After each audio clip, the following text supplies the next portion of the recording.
often linked to a marital or parent-child problem. In the same magazine article, the story is told of a certain Mrs. X who came to the doctor's office complaining of a breaking out on her hands which was diagnosed as eczema. The doctor encouraged Mrs. X to talk about herself. It developed that she was a very rigid person. Her lips were thin and unyielding. She was also rheumatoid. The doctor sent Mrs. X to a psychiatrist who saw at once that there was some irritating situation in her life which she was translating outwardly in the form of a skin rash, thus taking out on her own person the urge to scratch something or person. The doctor finally put it to her bluntly. "What is eating you?" he asked. "You repeaved at something, aren't you?" She stiffened up like a ramrod and marched right out of the office, so I knew I'd hit the target too closely for comfort. A few days later she came back. Due to the agony of the eczema, she was ready to let me help her, even if it meant she had to give up her hate.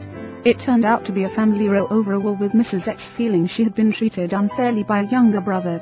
When she got rid of the hostility, she got well, and when she made up the quarrel with her brother, within 24 hours the eczema vanished. That there is even a relationship between emotional disturbance and the common cold is indicated by Dr. L.J. Saul of the University of Pennsylvania Medical School, who has made a study of this subject. Emotional disturbances are believed to affect the blood circulation in the linings of the nose and throat. They also affect glandular secretions. These factors make our mucous membranes more susceptible to attack by cold viruses or germ infection. Dr. Edmund P. Fowler, Jr., of Columbia University's College of Physicians and Surgeons, stated, "There are colds which develop in medical students at the time of their examinations and colds which develop in many persons before or after a trip. Colds develop in housewives, when they must care for a large family, and one often sees a cold develop in a patient, when his mother-in-law comes to live in the house, and it often disappears when she leaves." Dr. Fowler does not specify the effects on the mother-in-law or the daughter-in-law or son-in-law. Perhaps she has a cold also. One of the cases Dr. Fowler reports concerned a 25-year-old salesgirl. When she visited his office, her nose was stuffy, the lining was red and congested, and she suffered from a headache and a mild temperature. These symptoms had persisted for nearly 2 weeks. Questioning disclosed that they had started a few hours after a violent quarrel with her fiancé. Local treatments cleared up the cold, but the young woman was back in a few weeks with another attack. This time the trouble had started after an argument with the butcher. Again local treatments brought relief, but the girl continued to have recurring colds, and each time they were traced to a fit of anger. Finally Dr. Fowler was able to persuade the girl that her bad temper was at the root of her chronic cold symptoms. When she learned to lead a calmer existence, her sneezes and sniffles disappeared. And yet people still think that, when the Bible tells you not to hate, or to get angry, that it is theoretical advice. The Bible is not theoretical. It is our greatest book of wisdom. It is filled with practical advice on living and on health. Anger, resentment, and guilt make you sick, modern physicians tell us, which proves once again that the most up-to-date book on personal well-being is the Holy Bible, neglected by so many or regarded by them as purely a religious book, and certainly as one that is not practical. No wonder more copies are read than all other books. That is because in this book we discover not only what is wrong with us, but how to correct it as well.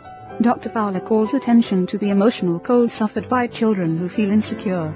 He reports that many cases of chronic colds occur in children who come from broken homes. An older child often has recurring respiratory infection when a new baby is born, because he feels neglected and jealous. A 9-year-old boy had an extremely dictatorial father and an indulgent mother. The conflict between the strictness of one parent and the lenience of the other obviously was disturbing to the child. He particularly feared punishment by his father. This boy suffered for several years from continuous coughs and sniffles. It was noted that the colds disappeared when he went to camp away from his parents. Since irritation, anger, hate, and resentment have such a powerful effect in producing ill health, what is the antidote? Obviously it is to fill the mind with attitudes of goodwill, forgiveness, faith, love, and the spirit of imperturbability. And how is that accomplished? Following are some practical suggestions. They have been used successfully by many, in counterattacking especially the emotion of anger. A consistent application of these suggestions can produce feelings of well-being. 1. Remember that anger is an emotion, and an emotion is always warm, even hot. Therefore to reduce an emotion, cool it. And how do you cool it? When a person gets angry, the fists tend to clench, the voice rises in stridency, muscles tense, the body becomes rigid. Psychologically you are poised for fight. Adrenaline shoots through the body. This is the old caveman hangover in the nervous system. So deliberately oppose the heat of this emotion with coolness, freeze it out. Deliberately, by an act of will, keep your hands from clenching. Hold your fingers out straight. Deliberately reduce your tone. Bring it down to a whisper. Remember that it is difficult to argue in a whisper. Slump in a chair, or even lie down if possible. It is very difficult to get mad lying down. 2. Say aloud to yourself, "Don't be a fool. This won't get me anywhere, so skip it." At that moment it may be a bit hard to pray, but try it anyway. At least conjure up a picture of Jesus Christ in your mind, and try to think of him just as you are. You can do it, and the effort will serve to puncture your angry emotions. 3. One of the best techniques for cooling off anger was suggested by Mrs. Grace Ursula.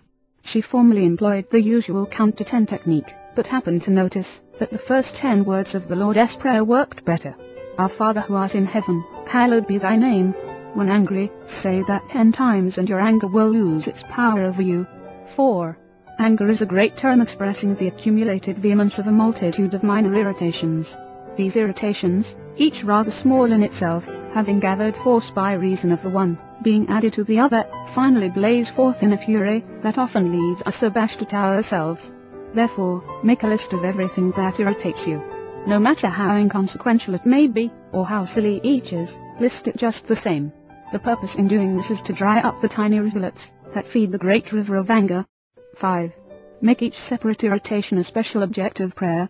Get a victory over each, one at a time.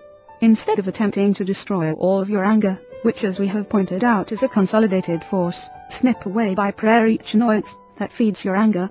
In this way you will weaken your anger to the point where presently you will gain control over it. 6. Train yourself so that every time you feel the surge of anger you say, "Is this really worth what it is doing to me emotionally? I will make a fool of myself. I will lose friends." In order to get the full effect of this technique, practice saying to yourself a few times every day, "It is never worth it to get worked up or mad about anything." Also affirm, "It isn't worth it to spend $1,000 worth of emotion on a 5-cent irritation." 7. When a hurt-feeling situation rises, get it straightened out as quickly as possible. Don't brood over it for a minute longer than you can help. Do something about it. Do not allow yourself to sulk or indulge in self-pity. Don't mope around with resentful thoughts.